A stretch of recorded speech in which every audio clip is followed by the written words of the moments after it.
말씀은 누가복음 말씀입니다. 누가복음 15장 1절부터 7절까지의 말씀을 함께 보시도록 하겠습니다. 누가복음 15장 1절부터 7절까지의 말씀입니다. 제가 가진 성경으로는 신약 120페이지에 위치해 있습니다. 누가복음 15장 1절부터 7절까지의 말씀을 한 절씩 교독하신 후에 마지막 7절 말씀은 합독하시겠습니다. 15장 1절입니다. 모든 세리와 죄인들이 말씀을 들으러 가까이 나아오니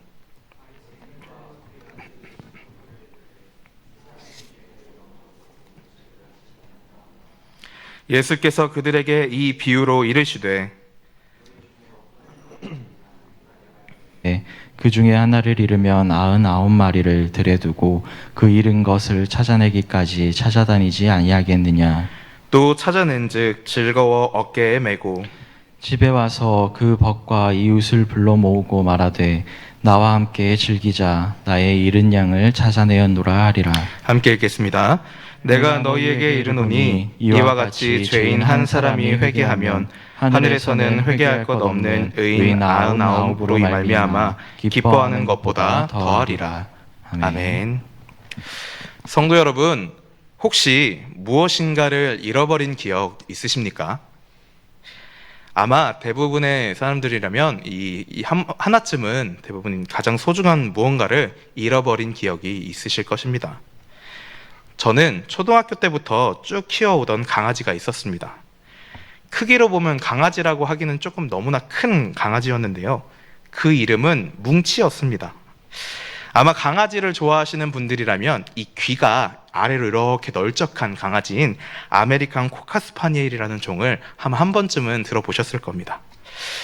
그 뭉치는 언제나 제가 집에 들어가면 제일 먼저 그리고 누구보다도 반갑게 그 짧은 꼬리를 막 선풍기처럼 흔들면서요, 저를 좌우로 막 열심히 흔들면서 가장 기쁘게 맞이해주던 가족이었습니다. 그래서 그런 뭉치를 우리 모든 가족들은 사랑할 수밖에 없었습니다. 그런데 어느 날이었습니다.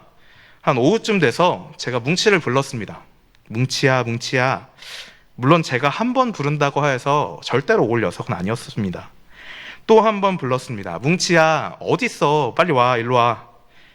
애지간하면 이 정도 부르면 사실 우리 뭉치는 오기 마련이었는데요.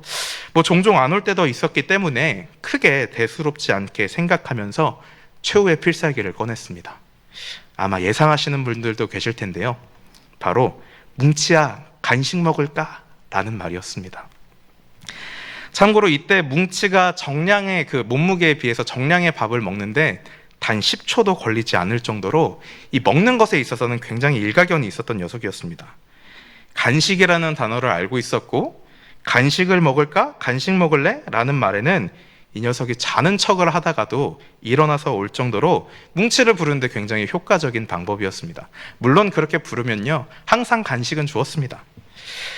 그런데 그렇게 부르는데도 이 녀석이 오지를 않는 것입니다.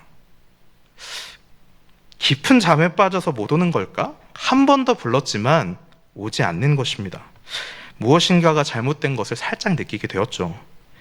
집을 샅샅이 찾아보았습니다. 침대 밑도 살펴보고 방문도 열어보고 커튼 뒤 하물며 제 책상 의자 아래에 있는 모든 서랍까지 다 살펴보았지만 찾을 수 없었습니다. 혹시 몰라서 부모님께 연락을 드렸지만 부모님 역시도 전혀 모르고 계시던 상태였습니다. 상태의 심각성을 느낀 저는 서둘러 옷을 챙겨 입고, 제가 살던 곳이 22층이었는데 그 계단을 통하여서 1층으로 오르락 내리락을 두어 차례 반복하였지만 찾을 수 없었습니다. 주차장에 가서 찾아보았지만 찾을 수 없었고, 자주 가는 산책로와 놀이터를 가보았지만 똑같이 거기에도 찾을 수가 없었습니다.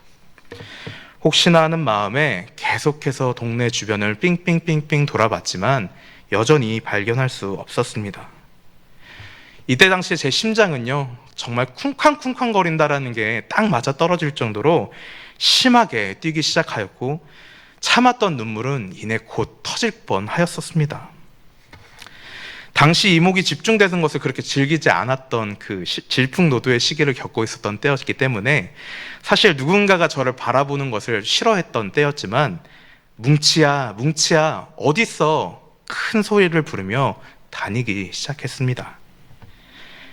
어림잡아 40분 정도 그 뭉치를 찾으러 다녔던 그때 제 눈에 잔디밭 나무들 옹기종기 모여있는 그곳에서 벌벌 떨면서 웅크려 있는 뭉치를 발견할 수 있었습니다. 저를 보고서도 나오지를 못하고 벌벌 떨면서 가만히 있었던 것입니다. 녀석을 안고서 집에 와고 깨끗이 목욕을 씻기고 그 녀석이 좋아하는 간식을 한 움큼 쥐어줬던 것이 기억이 납니다. 그때 일만 생각하면 아직도 조금은 두근두근 거리기도 하고요. 안도의 한숨이 나올 정도로 제게는 나름 큰 일이었습니다. 이처럼 무언가를 잃어버린다라고 하는 것은요, 심장이 쿵쾅쿵쾅 뛰기도 하고 벌렁벌렁 거리는 일입니다. 그 잃어버린 대상을 사랑하면 사랑할수록 더하면 더했지 덜하진 않을 것입니다. 오늘 본문 말씀은 예수님께서 세리와 죄인들과 함께 식사하는 모습을 보고 그 바리새인과 사두개인 서기관들이 수군거리기 시작합니다. 그리고 그 모습을, 수군거리는 그 모습을 보면서 예수님께서 그들에게 비유로 오늘 누가복음 15장 말씀을 말씀하십니다. 먼저 1절에서는 죄인이라는 단어가 등장하게 됩니다. 그렇다면 우리는 여기서 등장하는 이 죄인이라는 단어가 누구를 지칭하는지를 살펴보아야 합니다. 당시 유대 사회 규범에 의해서 죄인이라고 판단되어지는 사람들이 있었습니다. 그 사람들은요, 바로 날 때부터 장애를 가진 자들, 병든 자들, 가난한 자들, 과부, 창녀, 고아와 같이 대부분 사회적으로 굉장히 약자에 속해 있는 자들을 죄인이라고 치부했습니다. 그렇다면 왜 이 사회적 약자들이 죄인으로 여겨졌는가 하면, 당시 바리새인들은 구약 성경의 오해로 인하여서 병이라든가 장애를 갖고 태어난 자들, 또한 부유하지 못한 채 가난한 상태로 살아가는 자들, 그리고 상황이 너무나 극심히 좋지 않은 상황 가운데 처한 자들 모두가 자신의 죄나 조상의 죄로 인하여서, 그들의 죄에 인한 업보로 인하여서 그렇게 된 것이다, 죄로 인하여서 하나님께 저주받은 것이다 라고 생각하며 여기며 살았습니다.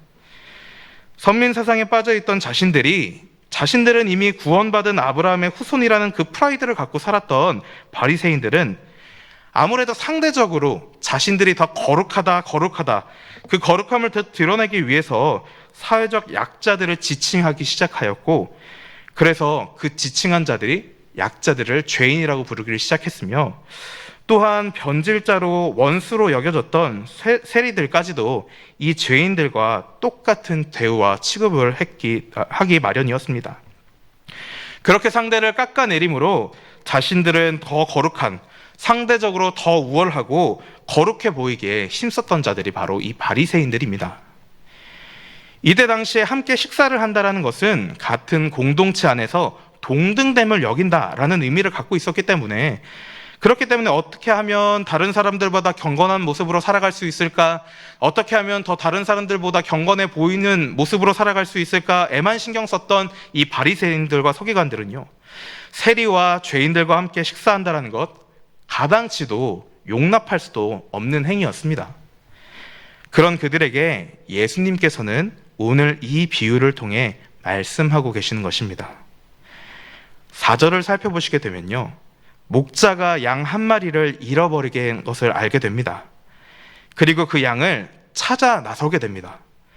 종종 이 비유에 굉장히 몰입하신 분들께서는, 아니 어떻게 한 마리를 위해서 99마리를 들에다가 내버려두는, 방치하는 것이 말이 되냐, 뭐 이렇게 생각하시는 분들도 계시고, 이게 비유니까 가능한 것이지 라고 말씀하시는 분들도 계신데요, 사실 이 부분들은 사회적인 개념으로서 살펴보아도 이 정도의 무리의 양을 치면서 다니게 되다 보면은 목자 한 사람이서 다닌 것이 아니라 보조 목자가 반드시 같이 나가기 마련입니다.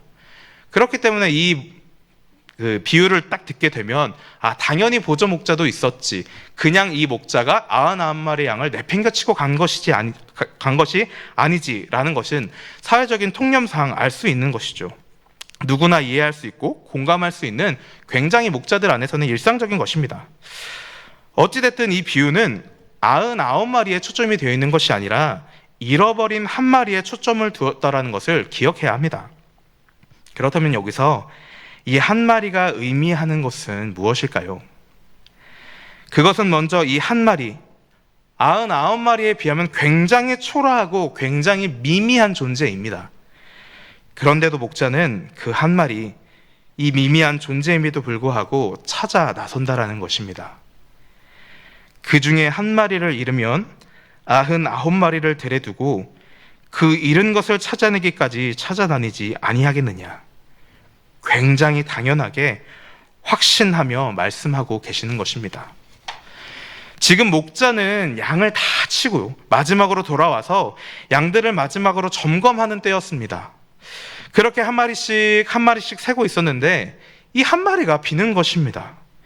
날은 이제 해가 뉘엿뉘엿 저물어 추워지기를 시작한 때였고, 해가 떨어지면 급격하게 추워지는 이스라엘이었기 때문에 그렇게 밖에 돌아다니는 사람들도 없었고, 지금처럼 가로등이라든가 가게에 있는 네온 사인들 때문에로 인하여서 길거리를 좀 볼 수 있거나 밝게 이렇게 볼 수 있는 상황이 전혀 아니었었습니다. 위험한 것이죠. 그런데도 불구하고 목자는 이 잃어버린 양을 반드시 찾으러 나갑니다. 해가 졌다고 하여서, 날씨가 추워진다고 하여서, 잘 보이지 않는다고 하여서 잃어버린 양 찾기를 주저하거나 멈추지 않는다라는 것입니다. 우리는 여기서 먼저 하나님께서 예수님을 우리에게 보내주신 것이 이와 같이 양을 잃어버린 목자의 마음으로, 자녀를 잃어버린 부모의 마음으로 보내셨음을 알 수 있습니다. 너무나 미미한 존재인, 작고 연약한, 앞도 제대로 바라보지 못하는 그런 존재인 우리를 구원하기 위하여서 이 땅 가운데 예수 그리스도를 보내신 것입니다. 그것도 단순히 누가 봐도 광채와 같이 빛나고 영광 가운데 계시며 누가 봐도 신의 아들인 것처럼 나타나신 것이 아니고요, 사람의 몸으로 낮아지고 또 낮아져서 그 낮아진 모습으로 우리 가운데 오신 것입니다. 그렇게 예수 그리스도를 내어주셨습니다. 자녀를 잃은 부모는 그저 딱 한 가지를 바라겠죠. 제발 다시 돌아오기를, 서둘러서 나에게 다시 돌아오기를 바랄 뿐일 것입니다. 하나님은 미미한 존재이지만 그런 우리를 그냥 내팽겨치지 않으시고 예수 그리스도를 낮아지신 모습으로 우리에게 내어주시기까지 하시면서 찾아 나서십니다. 우리는 하나님께 이러한 존재들입니다. 4절을 살펴보시게 되면 잃었다라는 표현을 2번 사용하게 됩니다. 사실 마태복음에서도 이 비유에 대한 말씀이 기록되어 있는데, 이 마태복음과 누가복음에서는 잃었다라는 표현이 서로 다른 단어로 사용되어집니다. 마태복음에서는 플라나오라고 하였고, 누가복음에서는 아폴루미, 우리 다 아는 단어지 않습니까? 마태복음에서 이 나오는 플라나오라는 단어는 양이 길을 잃은 겁니다. 양이 길을 잃은 겁니다. 그런데 이 누가복음에서 나오는 아폴룸이라는 단어는 목자가 양을 잃어버렸다라는 의미를 가진 단어입니다. 그렇다면 두 복음서 중 어떤 목자가 더 양을 잃어버린 슬픔을 크게 나타낸 것입니까? 누가복음을 기록한 누가는 그 하나님의 애절한 마음을 강조하며 표현하고 있는 것입니다. 물론 사실 이 팩트는 양이 길을 잃어버린 것이죠. 자기가 어떤 일이 있어서인지는 잘 모르겠지만 목자의 음성을 놓쳐버리고 자기가 길을 잃어버린 것입니다.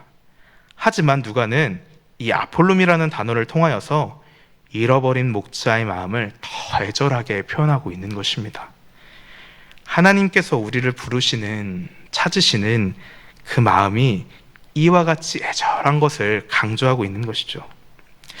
우리가 계속해서 성경 말씀을 살펴보게 되면은 이제 목자가 다행히도 양을 찾게 됩니다. 5절에 또 찾아낸즉 즐거워 어깨에 메고, 6절에서는 집에 와서 그 벗과 이웃을 불러 모으고 말하되 나와 함께 즐기자, 나의 잃은 양을 찾아내었노라 하리라. 아멘. 여기서 우리가 주목할 단어는 바로 함께라는 단어입니다. 좀 전에 제가 1이라는 숫자의 의미가 어떤 의미라고 말씀드렸습니까? 굉장히 미미한 존재. 분명히 99에 비하면 굉장히 미미한 존재인데 그 미미한 존재가 돌아와야 모든 것이 온전할 때 펼쳐지는 잔치가 진행이 되는 것입니다. 이는 1%가 돌아옴을 통하여서 그 자리가 100%가 되었다. 온전한 공동체가 되었다. 말씀하고 있는 것이죠. 때로는 나는 내가 보기에도 별 것 없고 굴러다니는 돌멩이라고 느껴질 때가 있을 것입니다. 그렇지만 하나님께서 창조하신 그 창조의 시각에서 봤을 때는 1%이지만 100%와 같이 바라보고 계신다라는 것입니다. 결국 그렇다면 온전한 공동체라고 하는 것은 그러한 미미한 존재들이 모이고 모인, 빠짐없이 함께 모인 것이 바로 온전한 공동체라는 것이고, 하나님의 창조적 시각에서는 그런 우리들이 모여서 풍성한 하나님의 나라를 만들어 간다는 것을 의미하는 것입니다. 그렇기에 누구는 크고 누구는 작은 그런 상대적인 크고 작음이 없다라는 것이죠. 하나님은 절대 전혀 그렇게 비교하지 않는다라는 것입니다. 이 땅에서도 이런 1%의 각자의 자리에서 하나님께서 각 1% 가운데 주신 그 사명을 잘 감당할 때 비로소 제 톱니가 맞게 굴러간다는 것을 우리는 알 수 있습니다. 그런데 성도 여러분, 여기서부터가 중요합니다. 우리가 이 사실을 반드시 다시 한번 기억해내야 하는데 15장 1, 2절을 살펴보시게 되면요, 모든 세리와 죄인들이 말씀을 들으러 가까이 오니 사두개인과 서기관들이 수군거려 이르되 이 사람이 죄인을 영접하고 음식을 같이 먹는다 하더라. 마치 지금까지의 말씀의 뉘앙스를 좀 살펴보게 되면 이 굶주리고 어렵고 힘들고 마치 사회적인 약자들을 향하여서 은혜와 사랑을 권면하는 말씀이라고 생각할 수도 있는 말씀입니다. 그런데 지금 이 말씀을 누구에게 하고 계신지를 우리는 다시 한번 주목해 봐야 합니다. 지금 이 말씀은 지금 사회적 약자들을 위해서 하시는 말씀이 아닙니다. 약자들을 향해서 하나님께서 너희를 얼마나 사랑하시는지 알고 있느냐? 그러니까 지금의 현실 가운데서 힘을 내어 살아가야 한다. 다 너희 삶 가운데 이렇게 역사하시고 이끌어 가시는 이유가 분명히 있을 거다. 이런 말씀을 하고 계시는 것이 아니다라는 것입니다. 물론 방금 말씀드린 내용들은 하나님께서 누구든 사랑하시는 것 당연하죠. 그거에 대한 부분들에 있어서는 어떠한 부정도 없습니다. 하지만 적어도 오늘 본문에서는 그 부분을 강조하는 말씀이 아니라는 것입니다. 선민사상에 있는 자신들은 아브라함의 자손으로 구원받았다 라고 말하고 있는 그 바리새인과 서기관들에게 지금 예수님께서는 이 비유를 가지고서 말씀하고 있는 것입니다. 이들이 한 행동들은 무엇입니까? 거룩함을 쫓아 살아가지만 거룩한 척하는 괴물들이 되어버린 삶을 살아가고 있었습니다. 나는 과연 내가 속해 있는 공동체 속에서 이와 같은 마음으로 살아가고 있는가? 내가 맡고 있는 역할들을 갖고서 누군가와 상대적으로 비교해야 될지 않았는가? 내가 하고 있는 일의 양에 따라서 쏟고 있는 시간의 분량에 따라서 누군가와 상대적으로 비교하며 들지는 않았는가? 내가 무엇인가를 잘하고 못하고를 따라서 누군가와 상대적으로 비교하며 들지는 않았는가? 하물며 나이를 갖고서도 상대적으로 비교하며 들지는 않았는가? 혹여나 이 부분들 가운데 속해 있는 부분들이 있다면 그 모습은 바리새인과 서기관들과 똑같은 행동을 하고 살아갔다라는 것입니다. 성도 여러분, 우리는 그저 1%에 불과합니다. 어떤 역할을 하든 그저 1%입니다. 하나님 앞에서 그저 1%에 불과한 것이 우리의 미미한 존재입니다. 그런데 이처럼 미미한, 이와 같이 너무나 미미하지만 그런 우리를 하나님께서는 양을 잃어버린 목자의 마음으로 우리를 돌보시고 계심을 기억해야 합니다. 그게 은혜요, 그게 감사죠. 그렇기에 그저 우리는 감사하며 살 뿐 남들과 비교하면서 남들을 해코지하면서 남들보다 우위에 있는 상태에서 살면서 그렇게 비교하며 살 필요가 없는 것입니다. 성도 여러분, 하나님 입장에서 바라보았을 때 누가 목자를 잃은 양과 같이 보이실까요? 세리와 죄인들입니까? 아니면 바리새인입니까? 바리새인들은 그저 그들의 선민사상에 도취되어 자신들의 거룩함을 더 드러내고자 더욱 적극적으로 남들과 분리하기에만 힘썼습니다. 그러면서 사회적 전반적인 개념들을 세리와 장애를 갖고 태어난 자들, 과부와 창기와 고아와 그리고 가난한 자들, 그들의 죄로 인하여서 그렇게 되어버린 죄인이라고 치부하면서 상대조차 하지 않으려고 그들을 오히려 멸시하며 살았다는 것입니다. 하나님을 바라보지 않고 그저 상대적인 의, 상대적 거룩함만 쫓고 살아가는 바리새인들입니다. 이런 사람들은 그 신앙생활도 경건생활도 기쁨으로 할 수 없는 것이죠. 혹 누군가가 그 부분들을 툭 건드리기만 하더라도 시한폭탄처럼 반응하게 되어버릴 수 없는 것입니다. 자기가 깎아져 내리는 것은 두고 볼 수 없기 때문입니다.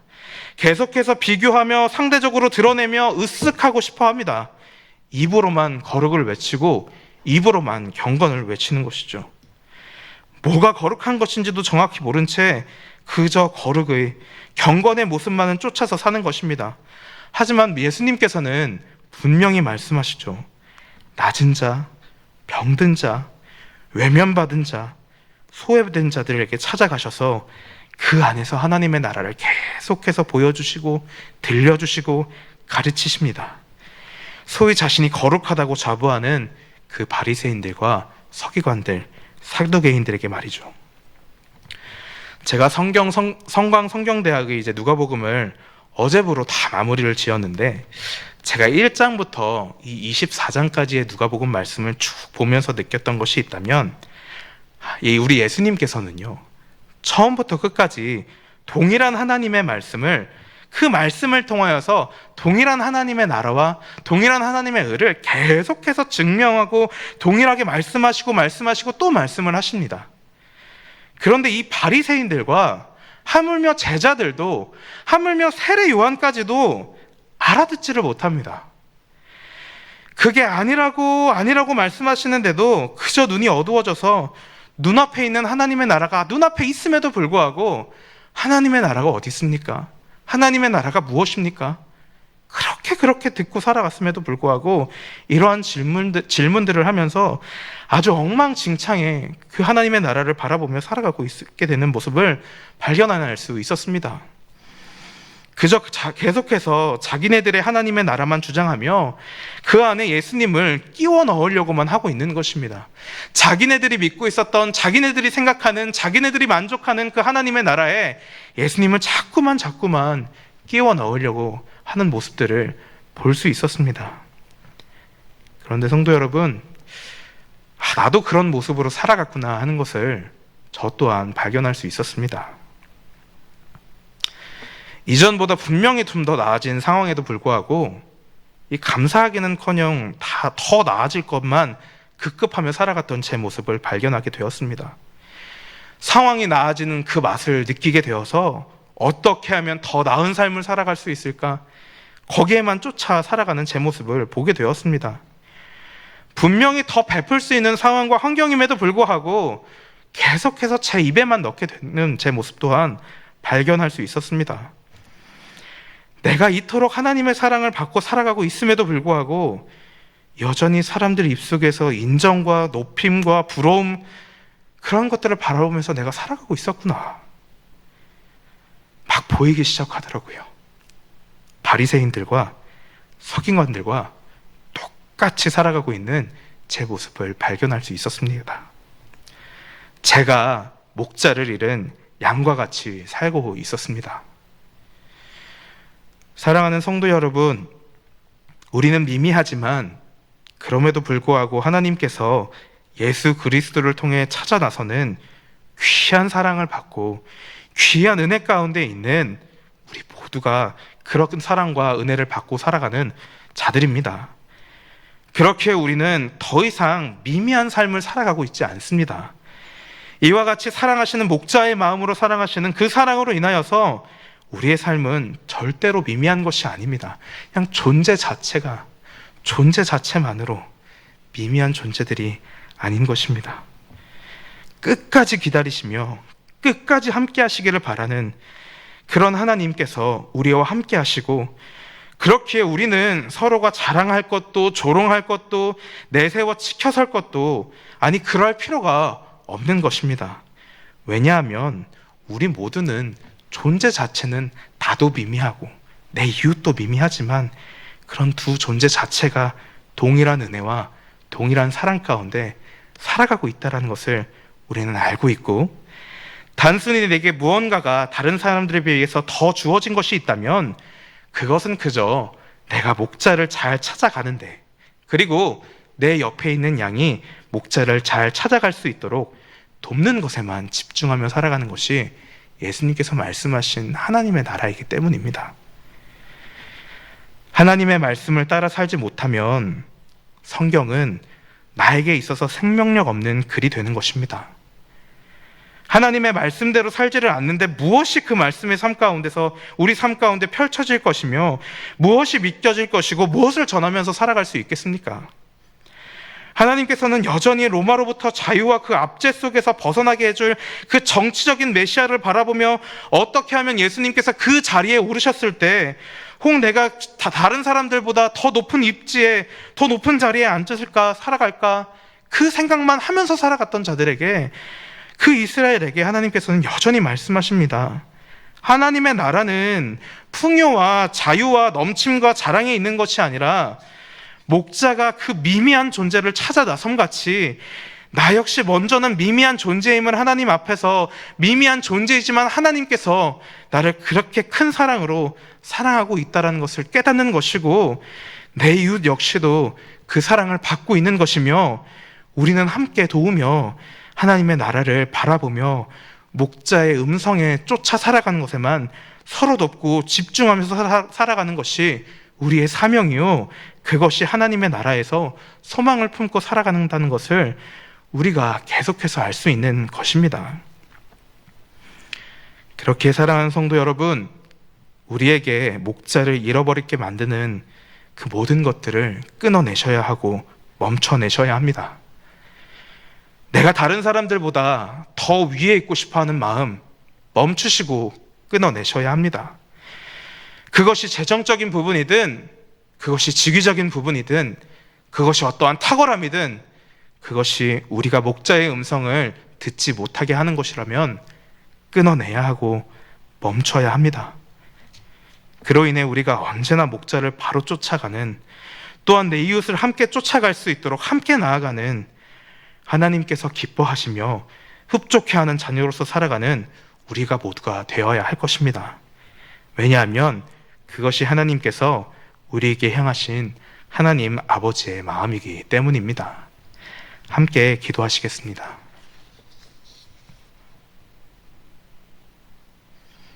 하나님, 오늘 누가복음 말씀을 통해서 하나님 아버지의 마음을 깨닫게 하심에 감사드립니다. 하나님, 우리는 미미한 존재입니다. 그럼에도 불구하고 예수 그리스도를 우리에게 보내심으로 그 사랑을 우리에게 확증하여 주셔서 감사드립니다. 하나님, 그 크신 사랑을 기억하며 살아가는 우리 모두가 될 수 있도록 함께하여 주시옵소서. 또한 하나님, 우리가 하나님의 마음을, 그 하나님 아버지의 마음을 언제나 기억하며 살아가기를 소망합니다. 하나님께서 말씀하신 것들을 통하여서 우리에게 말씀하신 그 하나님의 뜻을 기억하며 온전히 그 말씀하신 그 하나님의 음성을 쫓아서 살아가도, 또한 그 말씀대로 살아가는, 그로 인하여서 우리의 삶이 온전히 하나님의 나라와 의를 위해서만 살아갈 수 있는 우리의 삶이 되기를 간절히 소망합니다.